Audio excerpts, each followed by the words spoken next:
Everyone believes that reuse can be one of the biggest impact areas in terms of environmental savings.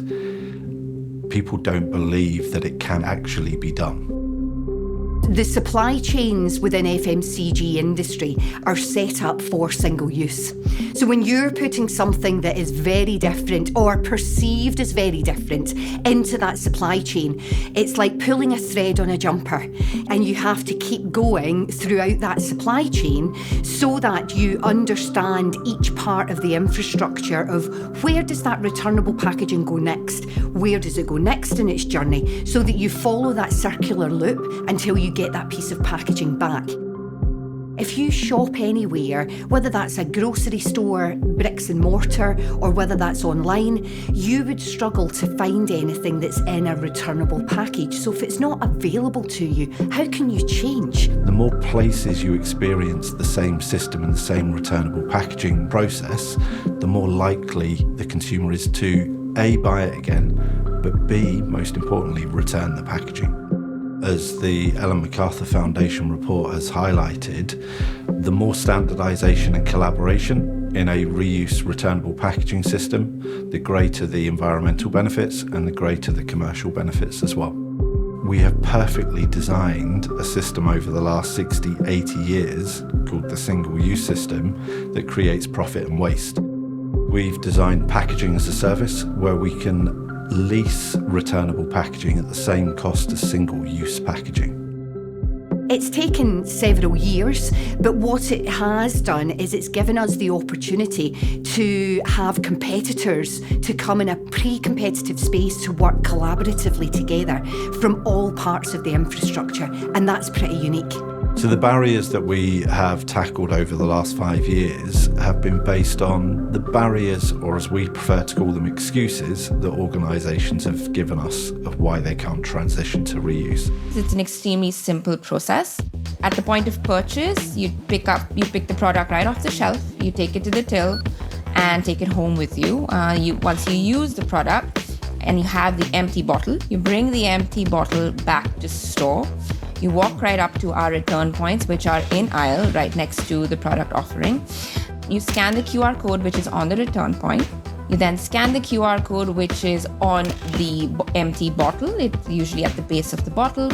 You drop the bottle into the return point, put in your email ID, and you immediately get a coupon emailed to you, which you can then activate and use at the till to purchase your next bottle. So every bottle that we have is tracked with a unique QR code, which is attached with permanent adhesive onto the bottle that does not get washed off during the washing process. And what that allows us to do is to scan it at each stage in the bottle's life cycle, each stage of the journey, and to track its location at all times.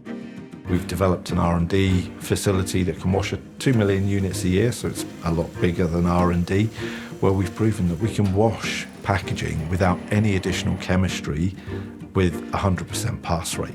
We're using the existing facilities and services that most of our platform enablers already have, but instead of doing it for the linear economy where it's like the take, make, waste model, we are encouraging them to use their service to help us create a circular model.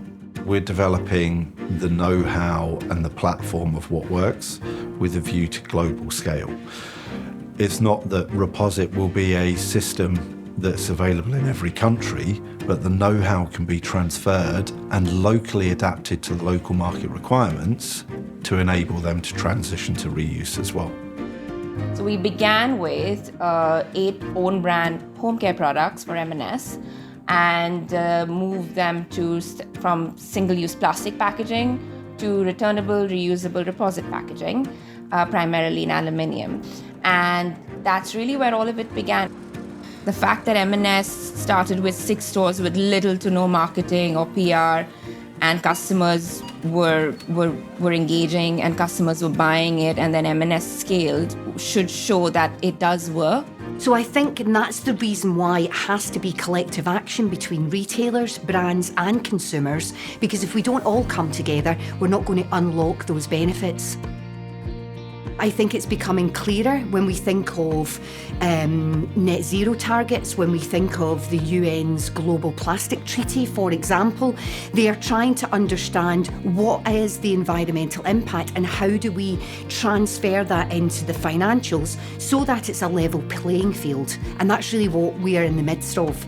What we've done so far is absolutely giving proof points that enable more partners to come on board, whether that's brand, retailers or system enablers, because the data that we're producing in terms of the rate of sale, the return rate, the environmental benefits, every day is a new learning, a new piece of data that's another proof point of why this will succeed.